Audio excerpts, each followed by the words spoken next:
1 Pedro, capítulo 2, do verso 18 ao 25.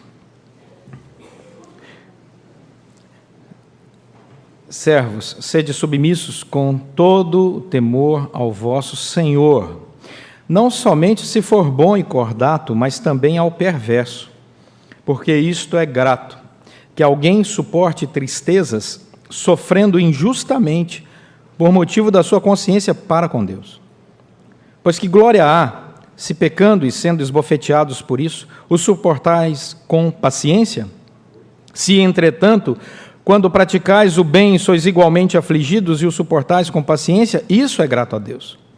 Porquanto, para isto mesmo fostes chamados, pois que também Cristo sofreu em vosso lugar, deixando-vos exemplo para seguirdes os seus passos, o qual não cometeu pecado, nem dolo algum se achou em sua boca.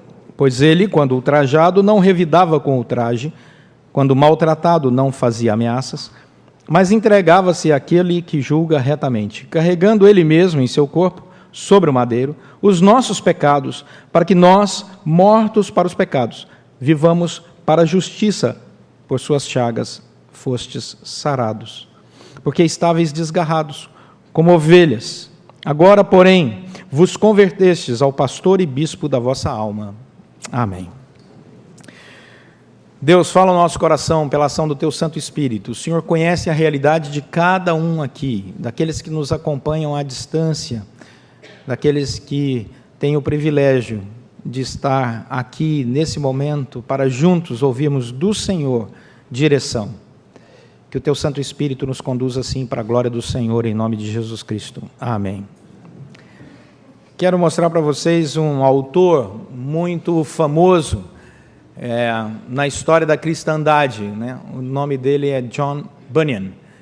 Ele viveu, o inglês que viveu a sua vida toda na Inglaterra, entre 1628 a 1688. Ele se converteu aos 25 anos de idade numa igreja batista, e ele começa então a pregar e a falar, e não era pastor, era apenas um cristão comum, e ali, sem nenhuma formação teológica, impacta as multidões. E ele começa a escrever contra os líderes da sociedade, dos amigos, os Quakers, que eram muito legalistas, e ele começa a falar sobre a liberdade do evangelho. Isso dá muita dor de cabeça para ele. Ele acaba preso em 1660 e fica 12 anos na cadeia por pregar o evangelho sem autorização. Essa foi a acusação que manteve ele 12 anos preso. E na cadeia, nesse período, um ambiente terrível, ele aproveita esse tempo para escrever 60 livros sobre vida cristã. E ao ser libertado, ele então recebe finalmente a ordenação ao pastorado, mas acaba sendo preso de novo porque ele volta para a prisão para pregar. E a lei não permitia que isso fosse feito. Mas ele fica só 6 meses preso porque ele já era um homem tão popular que logo tiveram que soltá-lo. Mas dentro da sua nova igreja, agora pastor na igreja batista, ele tem outro problema, porque a partir dos seus estudos, ele descobre que o batismo de crianças é algo bíblico, e isso dá a ele algum tipo de problema dentro daquela instituição, e a vida dele não é fácil. E eu queria passar para o próximo ponto e mostrar para vocês o livro mais conhecido dele, que é O Peregrino. Ele tem O Peregrino e A Peregrina. Mas esse primeiro livro, O Peregrino, conta a história de um homem, assim como ele, que encontra um evangelista, e o evangelista passa para ele o livro, a palavra de Deus. E ele, a partir da palavra de Deus, quer empreender, é uma ficção, é o livro mais traduzido no cristianismo, depois da Bíblia. Ele conta a história desse cristão buscando o caminho da salvação para chegar na cidade da salvação. E nesse caminho o cristão encontra o senhor obstinado e também o senhor flexível. O obstinado diz para ele, não vá, e fica insistindo com ele. O flexível diz, não, eu vou com você, até que os dois mergulham no pântano do desânimo. Né? O cristão e o flexível. E o flexível, por ser flexível, obviamente, logo arruma um jeito de sair do pântano do desânimo e abandona a caminhada e a busca. Mas no pântano do desânimo, o cristão recebe uma ajuda do senhor auxílio. O Senhor Auxílio tira ele dali e ele começa a caminhar novamente até encontrar o Senhor Sábio para o mundo. E o Senhor Sábio para o mundo diz o que para ele? O Senhor Sábio para o mundo diz: olha, abandona esse caminho, essa história desse livro, essa história desse evangelista, não faça nada disso. E ele começa a vacilar, até que ele encontra novamente o evangelista que dá um puxão de orelha nele. E quem ajuda ele nessa caminhada é a Senhora Piedade, e por aí vai. E o livro é delicioso, eu recomendo a leitura. E eu parei na página 36 aqui para não ir longe com você, né? Mas é maravilhoso. Então, olhando para a vida de Bunyan, olhando para esses personagens, nós percebemos que a nossa vida também está inserida dentro desse contexto. Nós também estamos na caminhada e muitas vezes encontramos personagens assim. Gente obstinada, que deseja tirar a nossa vida do caminho do Senhor, né? Os flexíveis que começam a caminhar, logo abandonam. Encontramos aqueles que têm os valores deste mundo, encontramos aqueles que são auxílio em muitos momentos, encontramos aqueles que nos acompanham e mostram o caminho da piedade, e assim é a nossa vida, com esses encontros e desencontros. Eu estava falando no primeiro culto, né? Nós temos o culto das 9 horas da manhã, que é igualzinho, o sermão é o mesmo, e o coral aguenta 2 vezes, louvado seja o Senhor por vocês, né? Estava falando no primeiro culto que hoje nós vivemos um momento diferente. Nós vivemos um momento em que esses tipos todos, né, o obstinado, o flexível, ele tem voz. E nós vivemos uma época em que existe um vírus, numa coisa chamada rede social. E esse vírus é o vírus da ira social. Nós vivemos um momento onde todas essas vozes se confundem e lançam opiniões. E nós começamos a caminhar esse caminho sem perceber o quanto isso pode estar impregnado na nossa jornada e o quanto isso nos atrapalha. Vivemos uma sociedade de informação, isso é uma bênção, mas nessa sociedade de informação existem os que odeiam. Existe um grupo na internet que é chamado de os odiosos, os haters.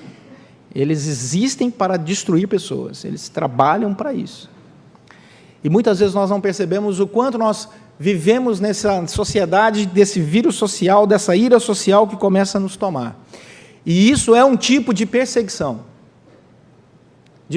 espiritual, muito camuflada, mas real, e que atinge o nosso ânimo, a nossa disposição de continuar a caminhada cristã. Dá uma olhada no capítulo 1 de 2 Pedro. Olha que interessante, Pedro escreve para uma igreja que passava por grandes dificuldades, e essa igreja passando por grandes dificuldades, ela não percebia aonde aquela dificuldade conduziria a vida daquela comunidade, mas Pedro, inspirado pelo Espírito Santo, começa a alertá-los, e a dizer: estamos vivendo uma dificuldade, mas coisas terríveis ainda acontecerão, e ele começa a anunciar isso. No capítulo 1, verso 1, Pedro, apóstolo de Jesus Cristo, escreve para aquela igreja e ele chama aqueles irmãos de eleitos, que são forasteiros da dispersão, no Ponto, na Galácia, na Capadócia, na Ásia e na Bitínia. Versículo 2, ele volta a dizer: irmãos, vocês são eleitos segundo a presciência de Deus Pai. E a palavra presciência aqui significa amor. Deus amou antecipadamente. Versículo 16 e 17, ele diz: vocês são santos, vocês são aqueles que podem chamar a Deus de Pai. Versículo 17. Versículo 5 do capítulo 2, vocês são pedras vivas que edificam uma casa espiritual. Depois, versículo 9 do capítulo 2, vocês são raça eleita, sacerdócio real, nação santa, povo de propriedade exclusiva de Deus. Vocês são povo de Deus, versículo 10 do capítulo 2. Versículo 11, vocês são peregrinos, vocês são forasteiros. Versículo 16, vocês são servos de Deus. E aí entramos no nosso texto, e o nosso texto diz: mas vocês também são servos dos homens. O que nós percebemos nessa caminhada do texto? Pedro começa a colocar cada cristão numa relação íntima do projeto de Deus. Eleitos, pessoas que Deus pensou a sua jornada, pessoas que Deus se preocupava desde a eternidade. Nós olhamos para vocês e percebemos que Deus estava sobre a vida de vocês, e olhando e planejando cada passo. Isso é bênção. Vocês são povo de Deus. Já trouxe para uma realidade mais próxima. Vocês são servos de Deus. já coloca uma responsabilidade sobre o ombro daquela igreja. Mas ele diz, como se não bastasse, vocês também são servos dos outros homens. E é aí que a vida cristã enfrenta as suas batalhas. É aqui que a coisa acontece.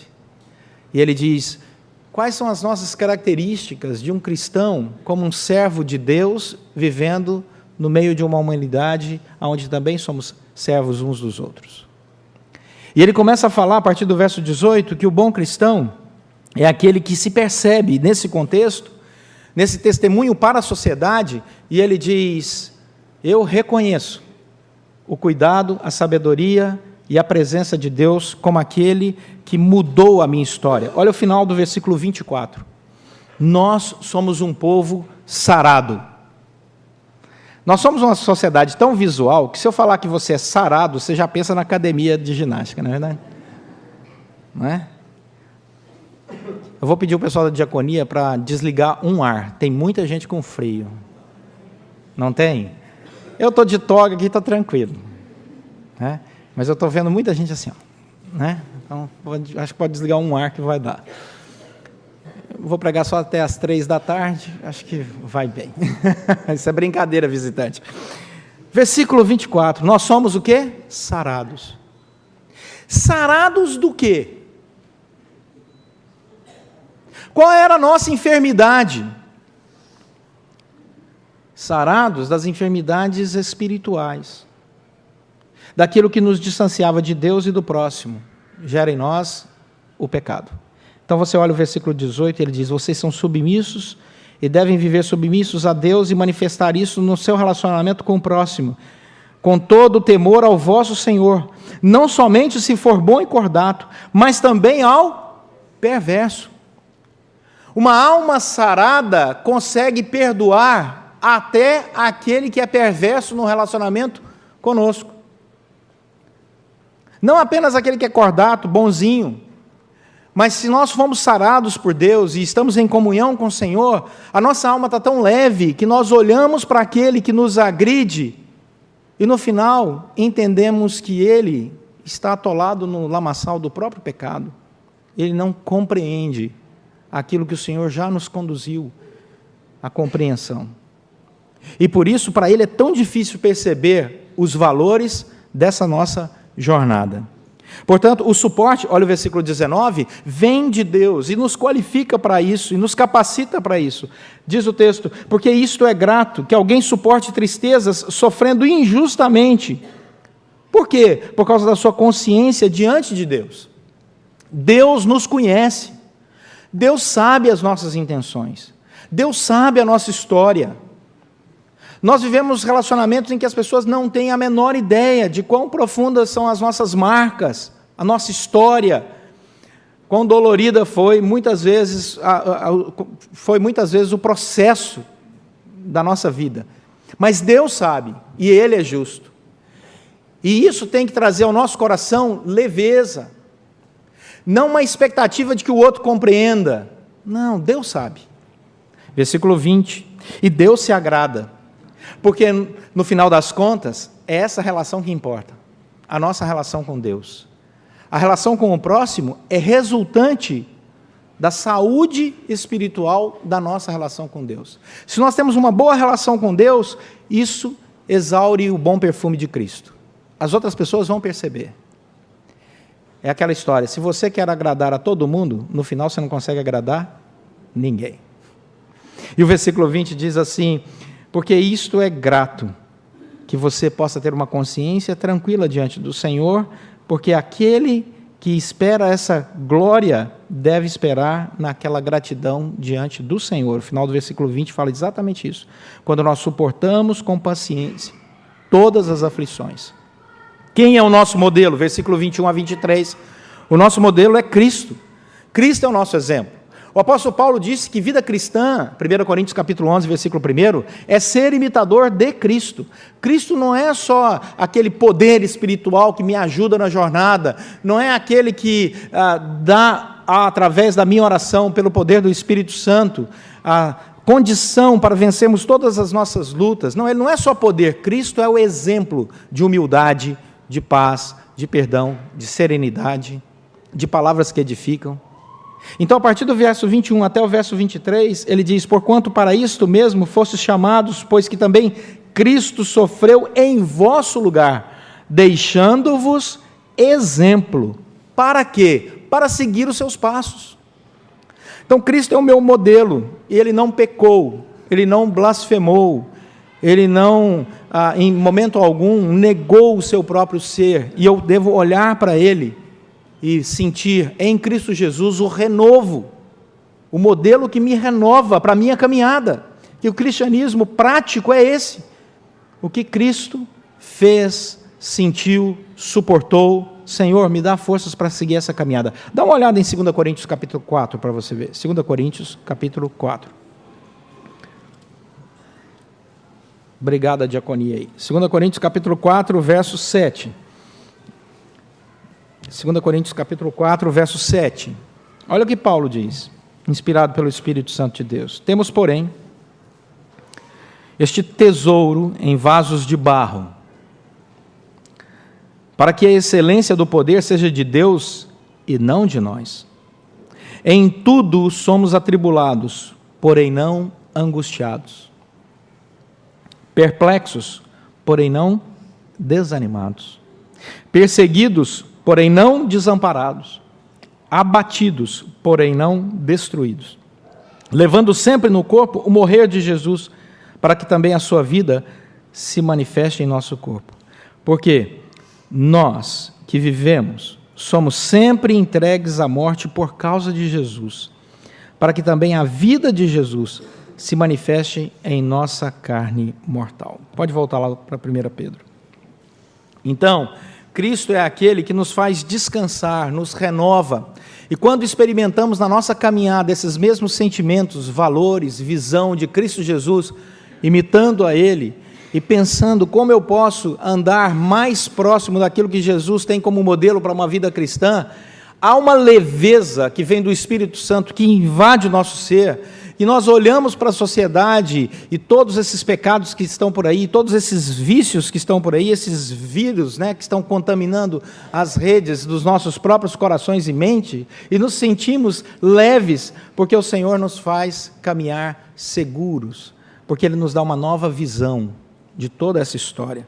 E percebemos que muitas pessoas são agressivas, porque ainda não reside nelas a paz que pela graça reside em nós e que ultrapassa todo entendimento. Versículo 24. Então, nós percebemos no verso 24 que esse Senhor vem para nos dar uma libertação maior do que a social. Ele vem para nos dar uma libertação espiritual. Verso 24, Cristo carregou Ele mesmo no seu corpo, sobre o madeiro, os nossos pecados, para que nós, mortos pelos pecados, vivamos para a justiça.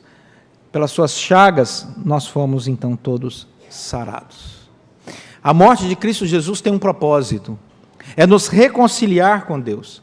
A morte de Cristo Jesus tem um propósito, que é nos conduzir de volta a um relacionamento santo, leve, transparente, com o Senhor que nos conhece, sabe a nossa jornada, nos ama e nos capacita a continuar vivendo.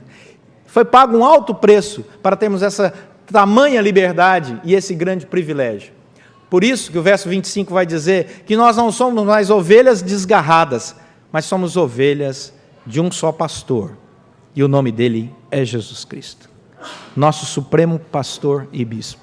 Ele nos conhece, ele sabe a nossa caminhada, e é por isso que nós vivemos de uma maneira tão diferente. Vamos voltar lá para o John Bunyan. 12 anos presos, injustamente, porque estava pregando o Evangelho. O que esse homem fez? Ele não usou 12 anos de sua prisão para escrever com ódio sobre os seus acusadores. Ele usou 12 anos naquela prisão para escrever livros que glorificassem o nome do Senhor, enriquecendo a igreja, edificando o povo, trazendo palavras de paz. Por isso esse homem entra para a história. Porque quando todo mundo esperava que ele vaticinasse, ira contra os seus opositores, vivendo toda a sua injustiça, ele usou a sua pena para escrever sobre a paz de Cristo Jesus. E esse é um dos maiores valores do cristianismo. É quando nós vencemos o mal com o bem. Daí a pergunta que não quer calar. Tá bom, pastor Leonardo, o senhor falou, mas o que é? Que eu levo para casa. Vamos tomar cuidado com esses vírus que estão por aí, de ódio, de raiva, de indignação, de conturbação. Vamos tomar muito cuidado para que isso não influencie o nosso próprio ser, a nossa alma leve, já libertada e reconciliada com Deus. O cristão precisa ser um mensageiro da paz, do amor, do perdão e da esperança. E que essa seja a marca da nossa vida, para a glória de Deus. Não para a nossa glória, mas para a glória de Deus. Amém? Amém? Vamos orar por isso. Curve sua cabeça, feche seus olhos. Esse é um tempo especial. Coloque aí em oração diante de Deus aquilo que tem afligido a sua vida, suas preocupações. Jesus Cristo disse: não andeis ansiosos, eis que estou convosco. Vinde a mim, todos vós que estáis cansados e sobrecarregados, e eu vos aliviarei. Descansa no Senhor. Ele sabe. Ele te conhece. Ele está com você. Ore e peça isso. É leveza que só o Espírito Santo pode te dar. Senhor, nosso Deus e Pai, somos pecadores. E sabemos que uma das características do pecado é querer tomar a rédea nas nossas mãos, as rédeas de nossa vida, e seguirmos o caminho segundo a nossa decisão. Tem misericórdia de nós. O Senhor é o caminho, a verdade e a vida. Por isso, Deus, conduz os nossos passos, acalma e aquieta o nosso coração. Faça com que a leveza da alegria, da certeza, da fé, da Tua presença, da Tua soberania, do Teu cuidado sobre nossas vidas, nos conduza a relacionamentos saudáveis e a vivermos uma vida cristã que glorifique o Teu nome, ao ponto de encontrarmos pessoas ao nosso lado perguntando: que leveza de alma é essa? E possamos dizer: é bênção, a bênção da comunhão com o Supremo Pastor que é Cristo. Abençoa cada família que é representada, que os nossos lares sejam repletos da paz, da alegria, do amor, do sustento, da comunhão que vem do Senhor. Pois oramos agradecidos em nome de Jesus Cristo. Amém.